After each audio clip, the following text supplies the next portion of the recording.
I have an intruder at my house. Repeat the address for verification. They're stealing from my house. Okay, say your address one more time. I'm having a hard time hearing you. Get the out of my house. Okay, do you know who this person is? No, I don't. I just know that there's an intruder in my house. You don't know who they are? No, I don't. I'm going to look from where I'm at because I'm worried about my safety. Please hurry. Are you at the location now? Yes, I am. Were weapons involved or mentioned? They're not talking or responding. I'm just telling them to leave so I can hear them taking things. So you haven't seen them, you can just hear them? Yes, correct. And now live, Utah. A major search underway for a missing 30-year-old woman who vanishes from her upscale condo without shoes, money, or phone.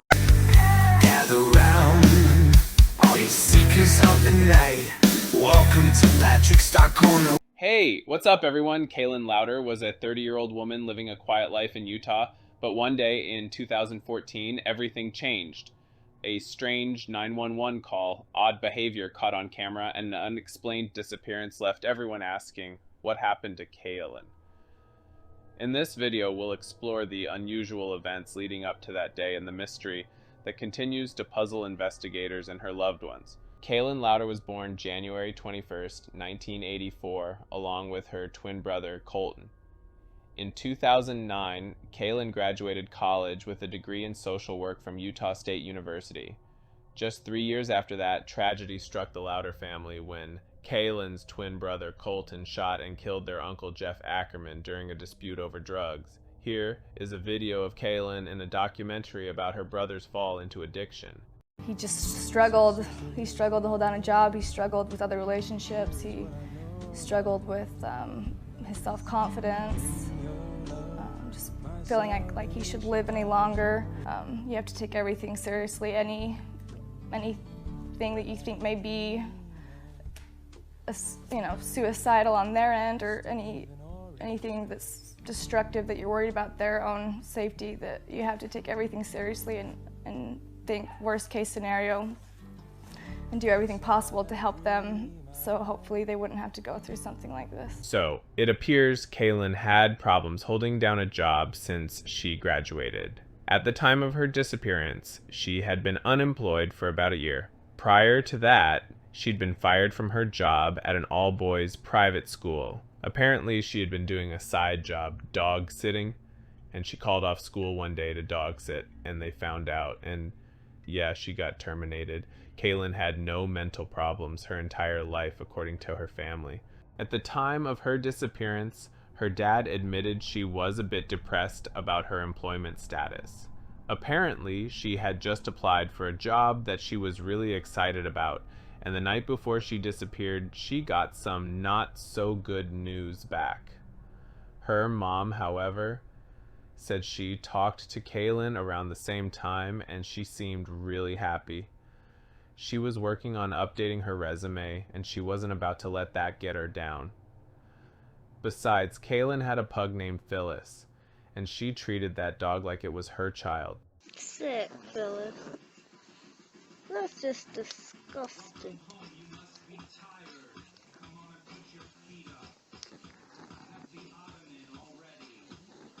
On September 26, 2014, a little past 9 p.m., Kayelyn called 911 to report a large fight in the clubhouse of her condo.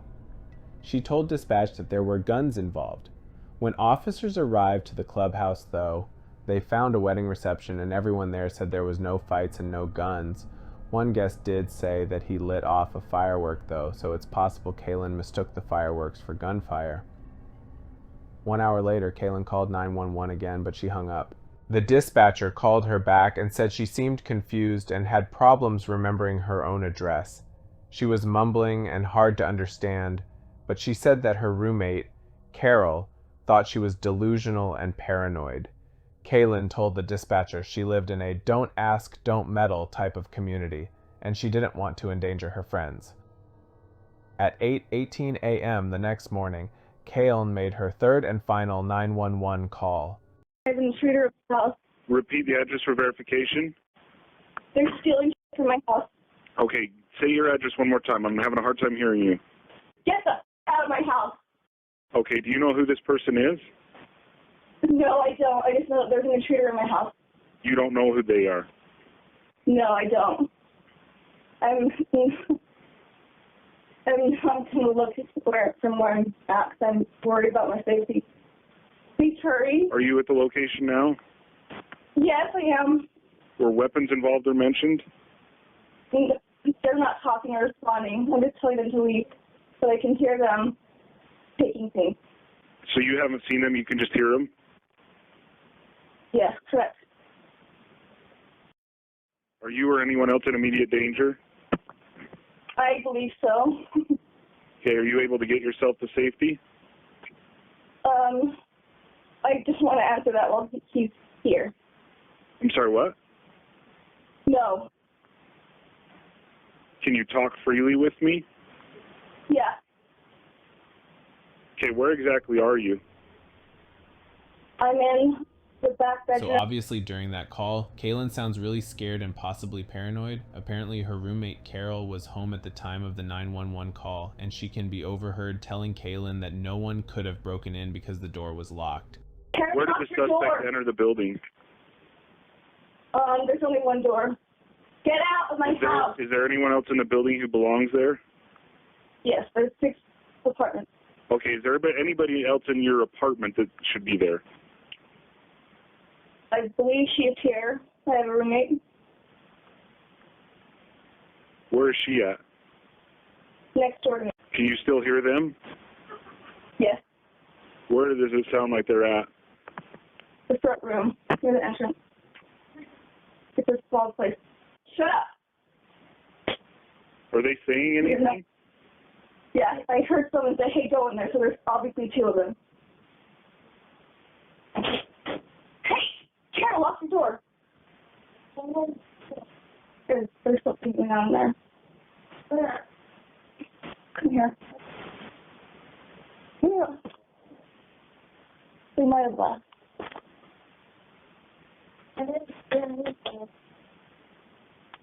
Okay, what's going on now? They've left now? Yeah, so I'm just going to look and see if anything's been taken.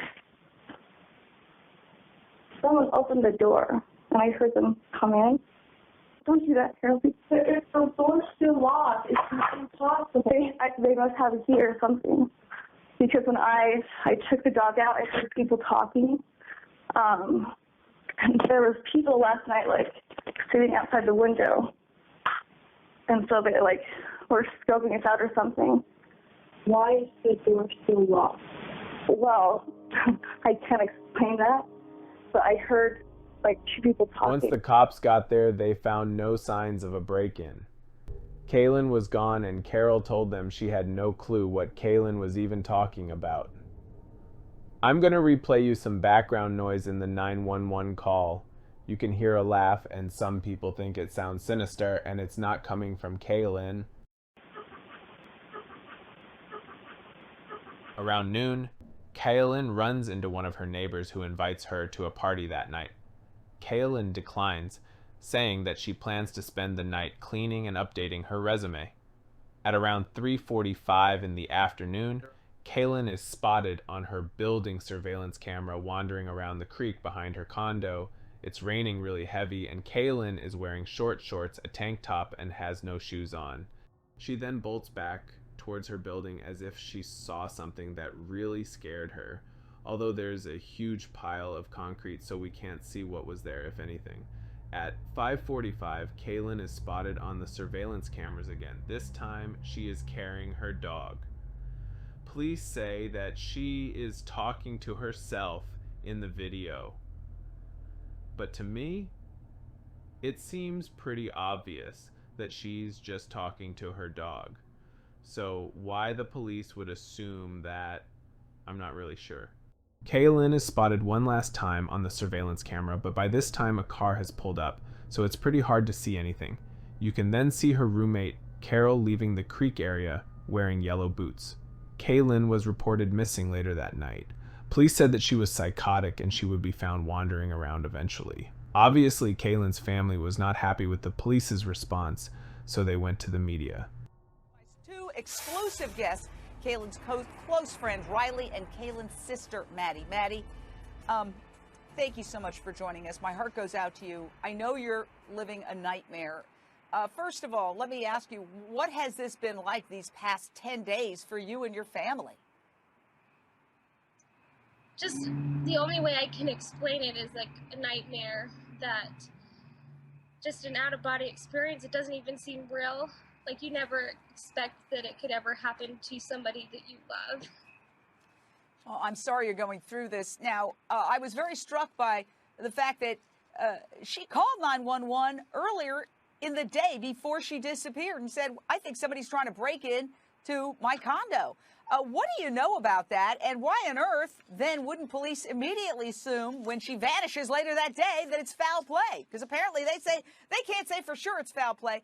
Come on. It's very frustrating. We just have no evidence of anything. She did call 911. Cops did come out and they checked the area and said everything was fine. But then again, it was way early in the morning, and maybe if somebody saw the cops come, they ran or hid or something.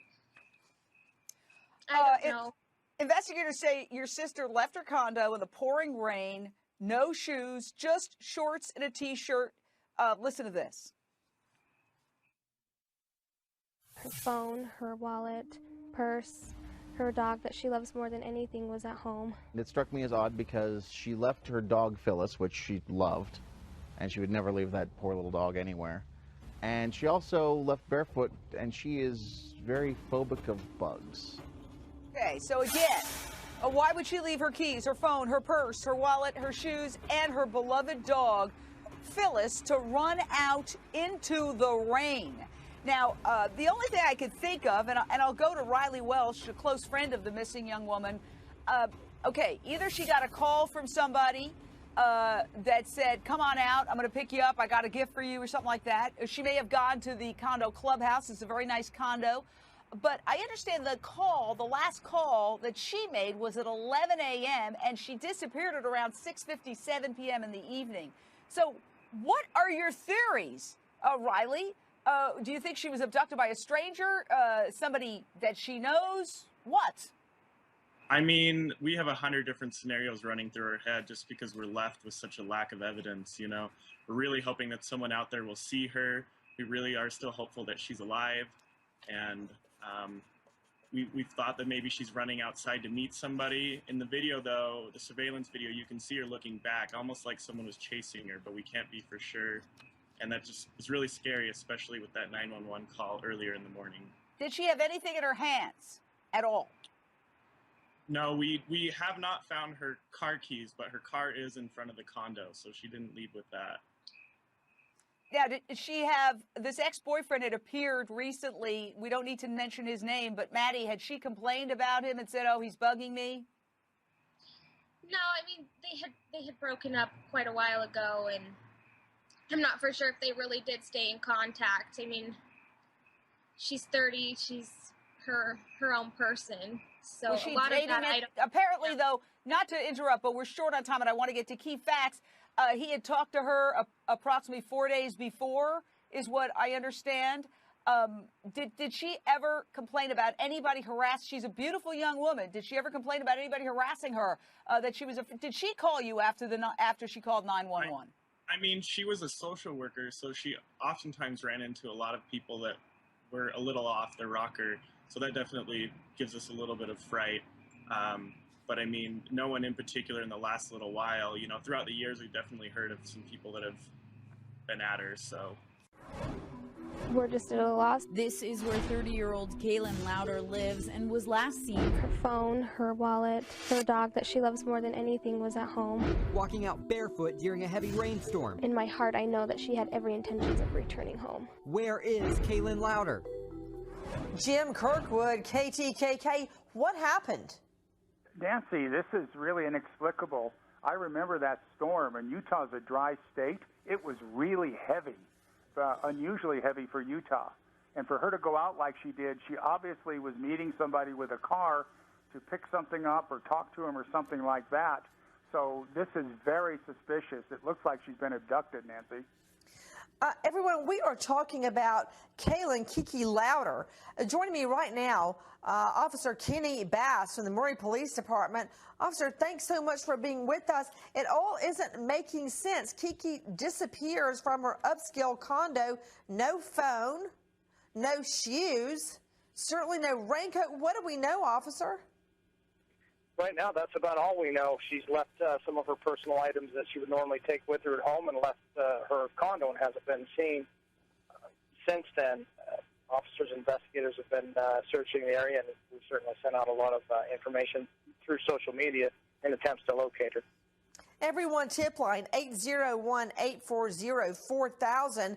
With me, special guest in addition to Officer Bass, Pearlie Louder. This is Kiki's brother. Pearlie, thank you for being with us. Isn't it true that her dog was left behind and they were especially close? Yes, that is true. She never left her dog Phyllis for longer than an hour. She'd always bring them to special events. I know she had her dog Phyllis at my wedding. And at my grandma's she treated funeral as well. them She never like left they that dog were for more than her an hour if she had children. to. Pearlie, I know she treated the dogs like they were her children. What would you say to her if Kiki's listening tonight? I would just tell her that I miss her and that we all miss her back here at home. If she could, in some way, maybe let somebody know that she is okay, or those who have maybe abducted her go. That would be very helpful to everyone that loves her. Kayelyn was missing for about 9 weeks before workers investigating a blocked pipe in the Jordan River discovered Kayelyn's body about 5 miles from the creek where she was last seen. Her body was submerged in the water and partly concealed by plants. And today, investigators will try to determine how the body of Kayelyn Louder ended up in the Jordan River. Louder's body was found earlier this week by crews working on a drainage pipe just 5 miles from where she was last seen leaving her Murray condo during a rainstorm in September. The cause of her death is still under investigation. Kayelyn's body had decomposed quite a bit, but there was no water in her lungs to indicate that she had drowned. There were no drugs in her system, and there were no cuts or abrasions to her body, which you would expect to see if she fell into the water. However, Kayelyn's body was badly decomposed due to being in the water for so long, so her cause of death was listed as undetermined. Police decided they would not investigate further because they didn't believe any foul play was involved. So, Kayelyn's family did not believe that her death was an accident, and they said that the police were pretty much just speculating on how she died. They actually released a statement which says, "Her family deserves answers and she deserves justice. Without influential people and deep pockets, our family fears we are left to accept what the authorities have speculated. But we know this was not an accident. We will continue to investigate and do whatever we can to seek truth and justice for sweet Kayelyn." But a lot of people besides just her family think that the death was not an accident. This is mostly because her body was found 5 miles from where she was last seen. So we're expected to believe that she floated 5 whole miles. The creek behind her house does connect to the Jordan River where she was found, but it goes in a very zigzaggy pattern. So it's hard to believe that her body could have made it all that way without getting caught on something. Also, the creek is really too shallow for anyone to drown or even float in. However, there was obviously a rainstorm at the time which would have raised the water levels, and in some parts the water does look significantly raised, but in other parts it looks a little shallow. So it's really hard to say. There's just so many different possibilities of what could have happened to Kayelyn. Despite her family saying she had no mental illness, she could have been having a psychotic episode. 2 things can be true at once though. Maybe someone saw a young woman having a psychotic episode and took advantage of her. After all, another young woman named Jerica Binks disappeared while jogging in February of 2018, about 30 minutes from where Kayelyn disappeared. Her body was found a year later in the canyons. Plus, the area next to Kayelyn, Draper, Utah, has a high amount of sex offenders living there. For every group of 22 in Draper, 1 is a sex offender. Could one of them harmed Kayelyn? A lot of people also place the blame on her roommate, Carol, and suggest that she had something to do with it. People point out that Carol was the last person seen with Kayelyn, but she never gave any interviews during the search for her. The last theory is that Kayelyn was addicted to meth, like her twin brother, Colton. Meth would explain her strange behavior and possibly whatever happened to her.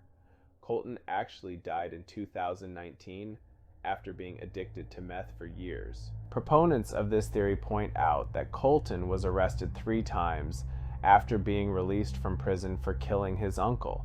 In 2017, he was arrested for cutting off his GPS ankle monitor, saying a stranger in the shadows told him to do it. Because they are twins and have the same DNA and family history, it is possible that Kayelyn also suffered the same addiction. However, there is no evidence that Kayelyn used drugs, and she had no criminal record. Kayelyn Louder's death remains a heartbreaking mystery. Despite numerous theories and countless questions, we still don't have all the answers. Was it a tragic accident, or is there more to the story? As we've seen, Kayelyn was a bright, beloved young woman who left behind a trail of unanswered questions, and her family is still searching for closure. While we may never fully understand what happened on that fateful day, it's important to remember Kayelyn for the vibrant person she was and to keep her memory alive by continuing to seek the truth. If you or someone you know has any information about Kayelyn's death, please contact the authorities. Let's hope that one day we can bring peace and justice to her family. As always, thank you so much for watching. I will see you again soon for another video. Bye. In the darkness, where secrets hide, there's a corner where the truth resides. Gather round, all you seekers of the night. Welcome to Patrick's Dark Corner, where things come to light. Patrick's Dark Corner.